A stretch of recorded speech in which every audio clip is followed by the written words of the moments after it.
Hi. The selling price of 30 article is equal to the purchase price of 25 article. Find the percentage profit or loss. സ്ഥിരമായി competitive എക്സാമുകളിൽ ചോദിക്കുന്ന ഒരു ചോദ്യമാണ് അല്ലേ? 30 ആർട്ടിക്കിളിനെ വിറ്റ വില എന്ന് പറയുന്നത് 25 ആർട്ടിക്കിളിനെ വാങ്ങിയ വിലയ്ക്ക് തുല്യമാണെങ്കിൽ പ്രോഫിറ്റ് ആണോ ലോസ് ആണോ സംഭവിച്ചു ഉണ്ടെങ്കിൽ അതിന്റെ പെർസെന്റേജ് എത്ര എന്നുള്ളതാണ് ചോദ്യം വന്നിരിക്കുന്നത് അല്ലേ? നമ്മൾ എങ്ങനെ ഈ ചോദ്യം ചെയ്യാം?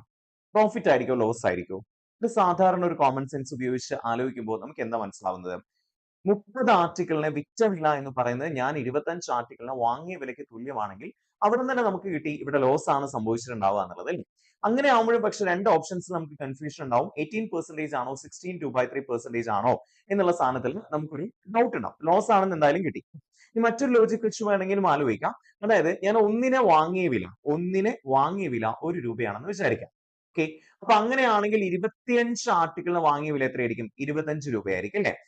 ആ പൈസ അല്ലേ എനിക്ക് 30 ആർട്ടിക്കിളിന് വിൽക്കുമ്പോൾ കിട്ടാം. ക്വസ്റ്റ്യനിൽ പറഞ്ഞിരുന്നത് 30 ആർട്ടിക്കിളിന് വിറ്റപ്പോ എനിക്ക് 25 ആർട്ടിക്കിളിന് വാങ്ങിയ വിലയാണ് കിട്ടിയിട്ടുണ്ടാവുക. അതിന്റെ അർത്ഥം എന്താണ്?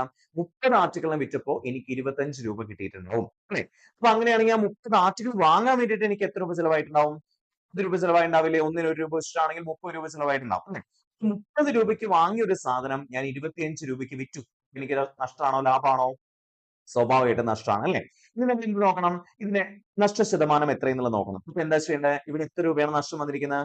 30 രൂപയ്ക്ക് വാങ്ങിയ സാധനം 25 രൂപയ്ക്ക് കൊടുക്കുമ്പോൾ നമുക്ക് 5 രൂപ നഷ്ടം വന്നു. ആ 5 ഡിവൈഡഡ് ബൈ എത്ര രൂപയ്ക്ക് നമ്മൾ വാങ്ങിച്ച? 30 രൂപയ്ക്ക് അല്ലേ? എങ്ങനെയാണ് പ്രോഫിറ്റ് പെർസെന്റേജ് കണ്ടുപിടിക്കുക? പ്രോഫിറ്റ് ഓർ ലോസ് പെർസെന്റേജ് അല്ലേ? പ്രോഫിറ്റ് ആണോ ലോസ് ആണോ സംഭവിച്ചത് അത് നമ്മൾ മുകളിൽ എഴുതുന്നു. ഡിവൈഡഡ് ബൈ ഞാൻ വാങ്ങിയ വില താഴെ എഴുതുന്നു. ദാറ്റ് മീൻസ് കോസ്റ്റ് പ്രൈസ് താഴെ എഴുതുന്നു. ഇൻറ്റു 100 ആണ് ചെയ്യേണ്ടത് അല്ലേ? അപ്പൊ എത്രയായിരിക്കും ആൻസർ വരിക? 5 ഡിവൈഡഡ് ബൈ 30 ഇൻറ്റു 100 എന്ന് വരും അല്ലേ?